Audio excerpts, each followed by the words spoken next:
இப்போ இருக்கிற 2K kids பசங்களுக்கு இந்த மரத்தை பற்றி தெரியுமோ தெரியாதவங்க, ஆனால் 80s 90ஸில் பிறந்தவங்களுக்கு கண்டிப்பாக இந்த மரத்தோட ஒரு நல்ல ஞாபகம் வந்து மறக்க முடியாத ஞாபகம் கண்டிப்பாக இருக்கிறதுக்கு வாய்ப்பு உண்டு. எனக்கு இந்த மரத்து கூட இருக்கிற அழிக்க முடியாத ஞாபகத்தை வந்து நான் உங்கள் கூட பகிர்ந்துக்கிறேன்.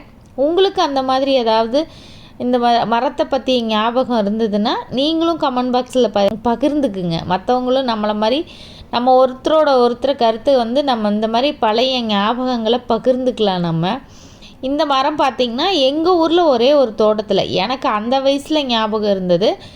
ஒரு தோட்டத்தில் இருந்தது. ஸ்கூல் விட்டு முடித்து போனோன்னா எல்லோரும் ஒரு குரூப்பாக போய் இந்த மரத்துலேருந்து விழுகிற பழத்தை பொறுக்கிறதே ஒரு பெரிய போட்டியாக இருக்குங்க. அதுலேருந்து பழம் விழுந்ததுன்னா ஒரு பழம் பொத்துன்னு கீழே விழுந்துன்னா அது போய் பொறுக்கிறக்கே நான் தான் ஃபஸ்ட்டு பொறுக்குவேன், நீ தான் ஃபஸ்ட் எடுப்பேன்னு ஒரு பெரிய போட்டியாக இருக்கும். அந்த பழத்தை எடுத்து கல்லில் வச்சு கொட்டிங்க உள்ளே இருக்கிற அந்த பருப்பு எடுத்து சாப்பிடுவோம்.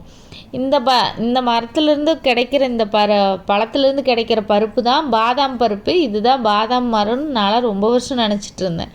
அதுக்கப்புறம் தான் தெரிஞ்சது இது பாதாமி மரம் அப்படின்னு. இது பொதுவாக பார்த்திங்கன்னா வறட்சியை தாங்கி வளரக்கூடிய ஒரு மரங்க. மண் அரிப்பை வந்து தடுக்கக்கூடியதுங்க. அதனால் ஆத்தங்கரையோர குளத்துக்கரையில் இந்த மாதிரியான இடங்கள்ல இந்த மரத்தை வச்சோம்னா மண் அரிப்பை வந்து தடுத்து கொடுக்குங்க. இன்னுமே நிறைய மருத்துவ குணங்கள் இருக்கிறதா ஆராய்ச்சியும் நிறைய இன்னும் அந்த மரத்தை பற்றி இந்த மரத்தோட இலை பட்டை இந்த மாதிரி எல்லாத்தையுமே வச்சு பழம் எல்லாத்தையுமே வச்சு ஆராய்ச்சியும் பண்ணிகிட்ருக்காங்க. இன்னும் நடந்துகிட்ருக்குது.